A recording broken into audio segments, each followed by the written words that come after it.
on hard copy. I'm gonna take over everything. I already did.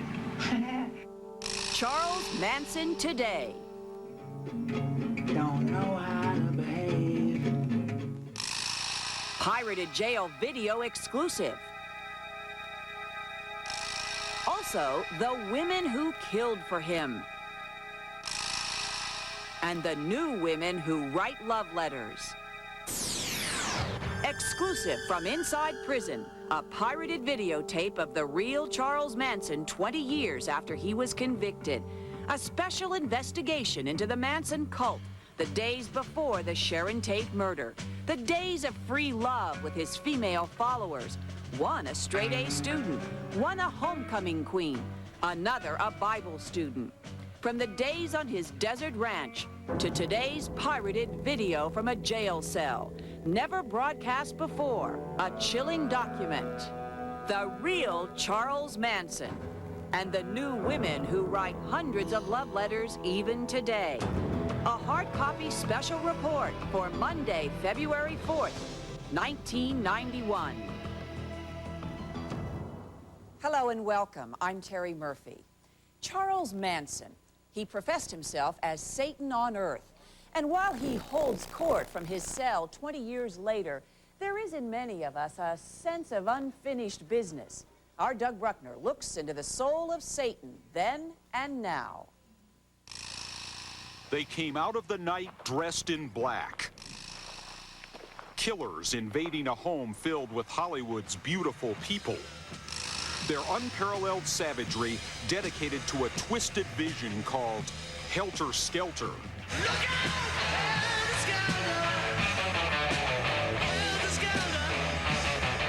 Glamorous movie star Sharon Tate was the most famous of the 7 victims slaughtered over 2 nights of stabbing and shooting. Sharon Tate, poor Sharon, was stabbed 16 times, somewhere in the abdominal area. You know, she was pregnant, 8.5 months pregnant. I mean, you don't even see things like that in horror movies. Young girls dressed in black, armed with sharp knives, entering the homes of complete strangers in the middle of the night and stabbing them to death. When Charles Manson and his cult, his family, were convicted of the crimes, there was horror even in the White House. Most terrifying to a shocked America, 3 of the killers were young women, ages 20 and 21. Atkins, Van Houten, and Krenwinkel projected an eerie aura of controlled craziness. Backgrounds gave no hint of their potential for violence. Leslie Van Houten had been a straight-A student and homecoming queen. Patricia Krenwinkel had studied the Bible and aspired to be a nun. Susan Atkins had been a gentle flower child. All killed for Manson, and even today, disturbed people seek his direction and want to join his family. Why? Tonight, some answers in a hard copy exclusive. From inside prison on a pirate videotape never broadcast before, Manson shows off his powers. His use of music, drugs, mind control. I don't have to hit you. I don't have to cut you. I don't have to shoot you. All I have to do is think about that. Charles Manson, now 56 years old, is expected to die in prison. He had a long criminal history before the murders: burglary, pimping, car theft, forgery. The story of the Manson family begins in 1967 with Manson's release from federal prison. A clean-cut Charlie getting out after 7 years. His destination was San Francisco. The ex-con walked in on the psychedelic summer of love. One pill makes you larger, and one pill makes you small. In the capital of flower power, San Francisco's Haight-Ashbury, Joel Fort was famous as the so-called hippie doctor. The majority were idealists. They recognized that there were certain inequities and irrationalities and absurdities in American society, and they wanted to produce a more utopian society.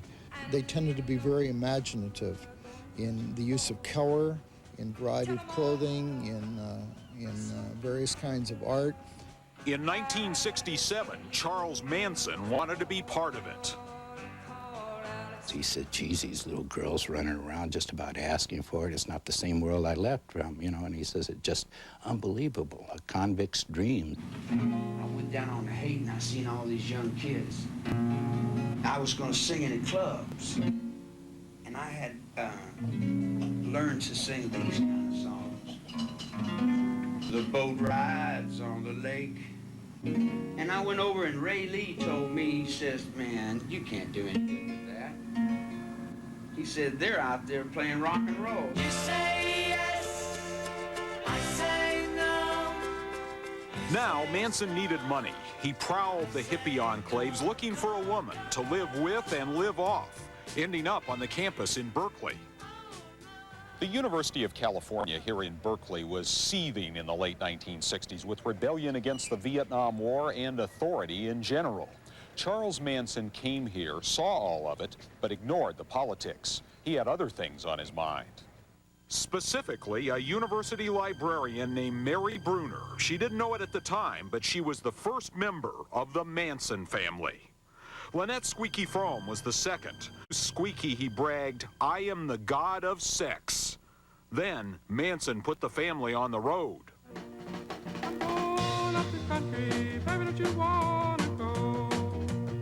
The family traveled and lived in a Volkswagen bus, cruising the California coast from Big Sur to Los Angeles. Hippie girls were recruited with the promise of free drugs, free sex, and what Manson said was free thinking. He was kind of like their psychologist, and he'd listen to them and then tell them what their problems were, and this struck a responsive chord. That receptive person interacts with that, and then the drug or isolation or certain sexual practices such as Manson exposed them to sort of put them under his influence. Manson discovered he could influence his followers best with the hallucinogenic drug, LSD.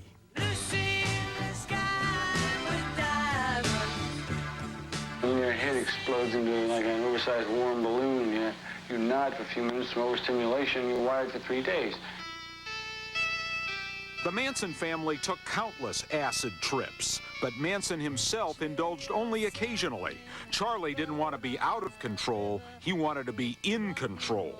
If you happen to have the kind of personality, the kind of mind that is inclined towards a lack of morality and inclined towards hatred, the intensity of this drug's effect can interact with your instability and your anger. As the family grew, one girl became known as the angriest, Susan Atkins. She was the one who stabbed Sharon Tate. She met Manson in the Haight-Ashbury district, walking down the street, handed him a flower, and he invited her back to his apartment. Patricia Krenwinkel became a stabbing, slashing murderess, but in the beginning she was just a beach girl. Krenwinkel is a very homely person, and Manson paid attention to her, and there were very few men that ever paid attention to her, and so she got sucked in by that method. The prettiest of the Manson girls, Leslie Van Houten, left a young, handsome lover for Charlie and later killed for him. But in 1967, violence was still in the family's future. I don't think he was contemplating murder when he formed this family. It was love, LSD, etc. But he started seeing all the control that he had over these people. Then Manson's dreams of peace and love began turning into nightmares of hatred and violence. I know your fears. I see through your minds. Inside the mind of Manson and his followers, past and present, continues in a moment.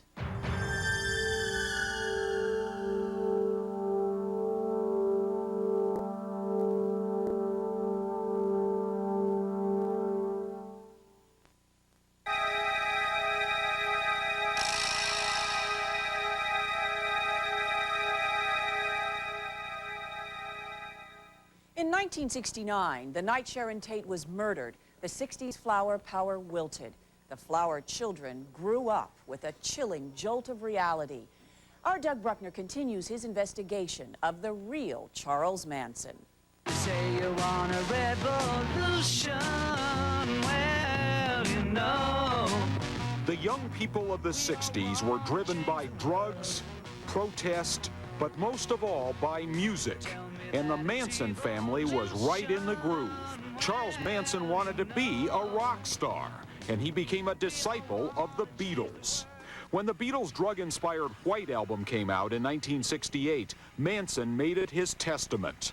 The Beatles and Charles Manson saw life differently. The group had no idea when they cut the raw rock track Helter Skelter that they were recording rhythms for mass murder. For a time, the Manson family actually penetrated the world of rock stars, but their entree wasn't through anyone connected to the Beatles. They began hanging out with, of all people, the Beach Boys. If everybody had an ocean across the USA. Charles Manson says he met Beach Boys drummer Dennis Wilson in one of Charlie's haunts in San Francisco. Charlie had gone into this friend. He used to exchange grass for some hallucinogenic drugs. So one time he was there, well, who knocks on the door but Dennis Wilson? So the dealer, he introduced him, hey, you two should know each other anyway, you're both into music. 2 weeks later, he comes back from a recording session at about 2 in the morning, and Manson's at his door. Dennis walks in, Manson had moved his family in. They were smoking marijuana, eating cookies, and Dennis thought it was kind of a fun situation. They lived with Dennis for several months. But by the time they'd moved out of Wilson's gated mansion, the Beach Boy had lost most of his gold records and his Rolls Royce. It was the Beach Boys drummer who took Charles Manson to this canyon house, a fateful outing that set the stage for the murders of 5 people. The house would later be rented by actress Sharon Tate and her new husband, Roman Polanski. When Manson visited, record producer Terry Melcher lived here. Manson is a frustrated singer-guitarist, and Manson prevailed upon Melcher to record him commercially. Melcher did give him an interview and audition. He wasn't very impressed with him. He gave him $50 and he walked away. I had 1,000 dreams like sharp knives on sewing machines, and my mind just raced away. Was music the motive for the murder of Sharon Tate and the others? Did Manson send the killers here to get even? There are clues to that mystery in the prison video. Manson still dreams of winning acceptance for his music. I'd like to get back outside and just be anybody, someone just like you. Or if you don't want that, let me go back and play some music and walk around where I just came from. I was doing this when I got arrested. It's how I express myself. Tired of this caveman trip. I'm gonna take over everything. I already did. We put it in motion. Manson's murder plot was put into motion on the Spahn Ranch shortly after Manson's musical career fell apart. There was a sinister new face around now, Charles Watson, Tex. He'd been a high school athlete, a straight arrow. Now at Spahn Ranch, Tex started to say, I am Charlie. And Charlie is me. Tex Watson would hold training classes on how to murder, how to stab somebody, that you didn't just put the knife in, that when you put the knife in, you pulled up on the knife. And we found a number of the stab wounds in the Tate LaBianca murders where the knife had been put into a victim and somebody had pulled up on it to do more damage. This was the site of the Spahn Ranch. The buildings have been long since cleared away. In the 60s, there were many communes like the Manson family with drugs and open sex. Unlike the others, the Manson family's priority was to make war, not love. The family had an arsenal of guns and knives. In the summer of '69, the time to use them was getting near. It's one small step for man, one giant leap for mankind. On July 20th, 1969, the world stopped to watch a man walk on the moon. 3 weeks later, with everyone's eyes still fixed on the heavens, Charles Manson announced to the family his vision of hell on earth. Helter Skelter, Manson told his women, would start with brutal murders of whites. Blacks would be blamed. A race war would start. Before he sent the women with Watson to the Tate house, Manson directed, kill everyone as gruesome as you can. The evil mystique of Charles Manson lies in the eyes of gullible, desperate followers. But a frightening reality, there are many still out there. More in a moment.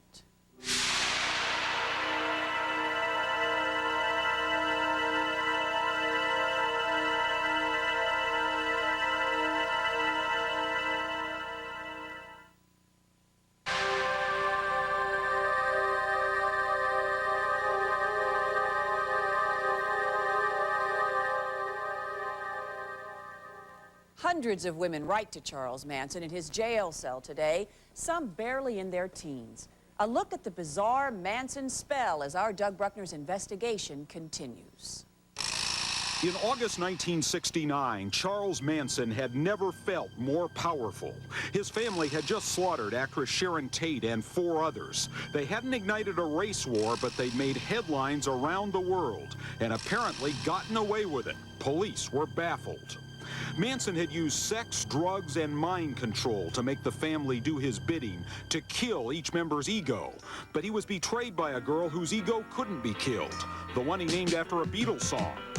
Sexy Sadie, what have you done? Sexy Sadie's real name was Susan Atkins. She was under arrest for the murder of musician Gary Hinman, who Manson thought had burned him. And while she was in custody in Civil Brand, she blabbed to 2 of her cellmates about Manson and the Tate LaBianca murders. When she was telling the 2 women this, Susan laughed and said that Sharon, who was 8.5 months pregnant at the time, was crying and just begging for her baby. She said, "All I want to do is have my baby. Please let me have my baby." She looked at Sharon in the eye and said, "Look, bitch, I don't care about you, and I don't care whether or not you're going to have a baby. You're going to die, and you better be ready, and I don't care a thing about it." The trial in 1971 chilled America nearly as much as the murders, the family's street corner vigils, those X's cut into the foreheads. The jury sentenced all of them to death. And then in 1972, in a case called Furman versus Georgia, the U.S. Supreme Court ruled that the death penalty, as it was then being carried out, was unconstitutional. The unthinkable became possible. After 7 years behind bars, Charles Manson would become eligible for parole. Why don't you guys let me out of here so I can walk around and do what I want to do? Ride around, just be whoever I was. I lost it. Couldn't remember my idea. Manson's guards say he fantasizes about returning to, appropriately, Death Valley, where he was living on this desert ranch when he was arrested. I live out in the desert. For a good reason. You couldn't make it in the desert. Because you couldn't give up all your creature comforts. You couldn't give up all your pie doughs and your aerosol cans. But if everybody was to stop and go out into the desert and just walk in the desert and forget and go the other way. And if Manson were released, there would be no shortage of young people willing to go the other way with him. Hard copy was shown Manson fan letters delivered to prison by the pound, gifts of music tapes, requests for his autograph, but mostly people seeking his direction, wanting to join the family. A 13-year-old girl writes that Charlie can move in with her. Another teenager closes with the words, "Helter Skelter." Does she know the horror those words symbolize?